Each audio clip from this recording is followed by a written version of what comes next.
amalan bulan Sya'ban yang pertama puasa. Al-ikthar minas shaum. Banyak-banyak puasa. Kenapa perlu banyak puasa? Karena persiapan Ramadan, dan Ramadan itu ibadah intinya adalah puasa. Nah, maka dengan itu disebutkan dalam hadis Ummu Salamah dan sebagian istri Nabi SAW yang lain, mereka mengatakan tidak pernah kami melihat Nabi Muhammad puasa 1 bulan full kecuali Ramadan.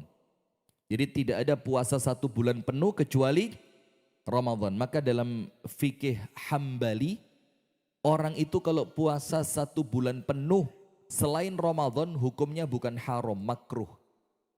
Biar hilang makruhnya maka dikurangi 1, dibolongi 1. Kalau perempuan wis aman karena perempuan pasti ada apa? Siklus yang dia tidak mungkin boleh puasa begitu. Dan tidak ada bulan yang Nabi Muhammad puasanya paling banyak. Berarti mengalahkan bulan-bulan suci, mengalahkan Dzulqa'dah, mengalahkan Dzulhijjah, mengalahkan Rajab. Tidak ada bulan yang Nabi Muhammad puasanya paling banyak yang kami lihat kecuali pada bulan Sya'ban. Apa artinya? Artinya adalah keseriusan Nabi berpuasa pada bulan Sya'ban. Nah, tapi ada hadis yang sahih di dalam Sunan Ibnu Majah dan dalam riwayat yang lain, dan hadisnya sahih. Nabi Muhammad mengatakan melarang puasa setelah nisfu Sya'ban. Idan tasafa Sya'ban fala shaum. Kalau Sya'ban sudah masuk pertengahannya, jadi masuk tanggal 16 sampai akhir Sya'ban itu tidak ada lagi puasa. Tapi ini untuk orang yang tidak mengawali puasa dari awal bulan Sya'ban. Dan kemudian nanti nisfu Sya'ban tidak ada, puasa khusus tidak ada. Sholat khusus tidak ada. Tapi kalau panjenengan mau puasa, mau sholat, boleh. Yang dilarang mengkhususkan karena dia nisfu Sya'ban. Karena hadisnya apa? Lemah dan palsu. Tapi karena 15 masuk ayyamul bid, panjenengan puasa boleh? Boleh. Tapi puasa sunnah mutlak karena Rasul banyak puasa boleh? Boleh. Tapi mengkhususkan karena itu nisfu Sya'ban, itu yang tidak boleh. Maka itulah jamaah, amalan itu kadang-kadang fokusnya justru pada niatnya. Fokusnya justru pada niatnya. Baik, faham ya? Sya'ban ya. Yang kedua, bulan Sya'ban dikatakan oleh para salaf itu dibilang syahrul qurra. Syahrul qurra. Bulannya para pembaca Al-Quran. Atau bulannya para penghafal Al-Quran. Kenapa dibilang syahrul qurra? Karena para salaf itu ketika sudah masuk bulan Sya'ban, dikatakan di dalam ucapan hadis Anas ibnu Malik, ya bisa dibilang hadis atau ini athar dari Anas ibnu Malik, kana idza dakhala Sya'ban, para sahabat Nabi, para salaf itu ketika sudah masuk bulan Sya'ban, inkabbu ala masahifihim, mereka nggetu dengan mushaf Al-Quran mereka. Nggetu itu fokus dengan Al-Quran mereka.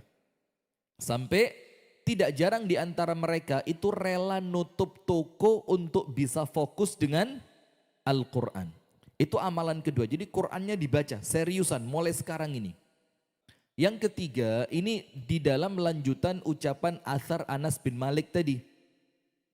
Kanu idza dakhala Sya'ban, mereka itu ketika masuk pada bulan Sya'ban, inkabbu ala masahifihim, mereka fokus dengan mushaf Al-Quran mereka, wa akhraju zakata amwalihim, dan mereka mengeluarkan zakat harta mereka. Zakat mal itu keluarnya umumnya yang mereka lakukan yaitu para salaf, sahabat, tabi'in, tabi'ut tabi'in, zakat mal mereka itu keluarnya pada bulan Sya'ban. Tujuannya apa?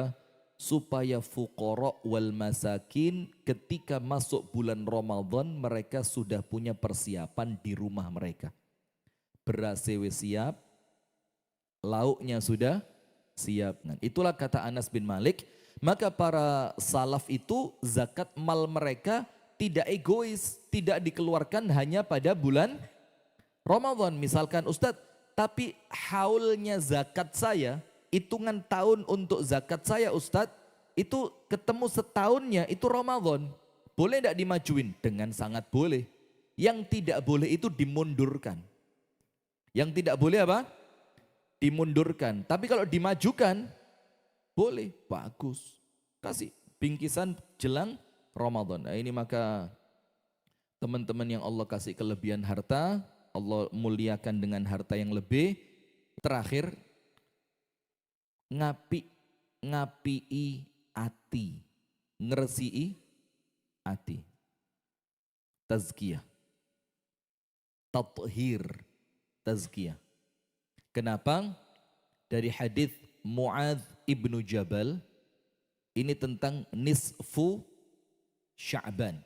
Karena apa? Karena hampir mayoritas hadis tentang keutamaan nisfu Sya'ban, wabil khusus lailatu an-nisfi min Sya'ban, malam nisfu Sya'ban, itu rata-rata hadisnya dhaif dan maudhu', lemah dan palsu.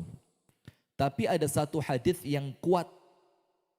Bahkan Asy-Syaikh Nasiruddin Al-Albani mengatakan satu hadis ini termasuk hadis yang kuat. Bahkan beliau rahimahullahu ta'ala katakan ini satu-satunya hadis yang kuat tentang nisfu Sya'ban. Apa itu? Hadisnya Sayyiduna Muadz ibnu Jabal. Hadisnya siapa? Muadz bin Jabal. Di mana Rasulullah sallallahu alaihi wasallam bersabda, yattali'u rabbuna atau yattali'u Allahu azza wa jalla fi lailati an-nisfi min Sya'ban ala jami'i khalqihi atau kama qala Nabi. Allah Ta'ala itu memandang, memperhatikan semua hambanya itu pada malam nisfu Sya'ban. Malam nisfu Sya'ban. Jadi tadi siang tanggal 14, maka masuk maghribnya itu masuk malam nisfu Sya'ban. Kemudian wa yaghfiru likulli khalqihi.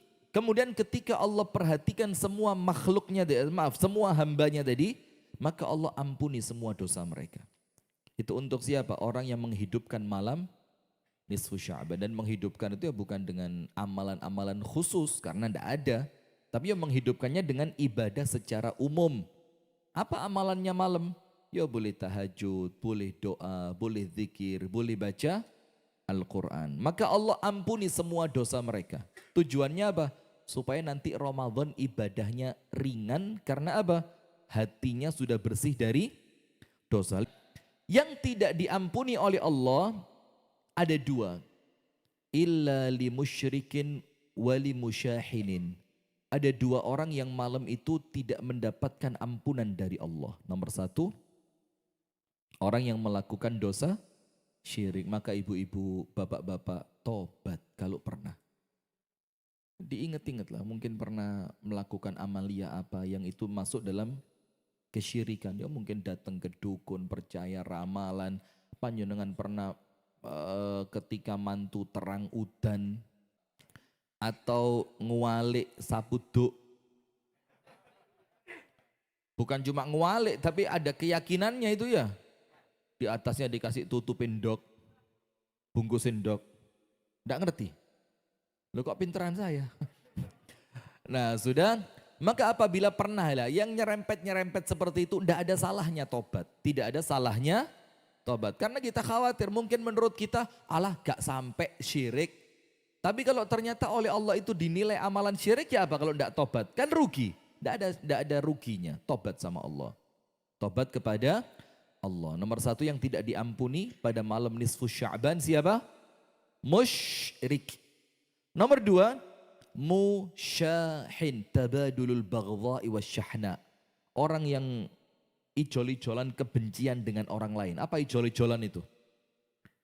Ya ada permusuhan. Sana menghina Anda balas hinaan. Sana memfitnah Anda balas cacian. Itu tabadulus syahna'i wal baghdha' wal udwan. Itu saling bermusuhan.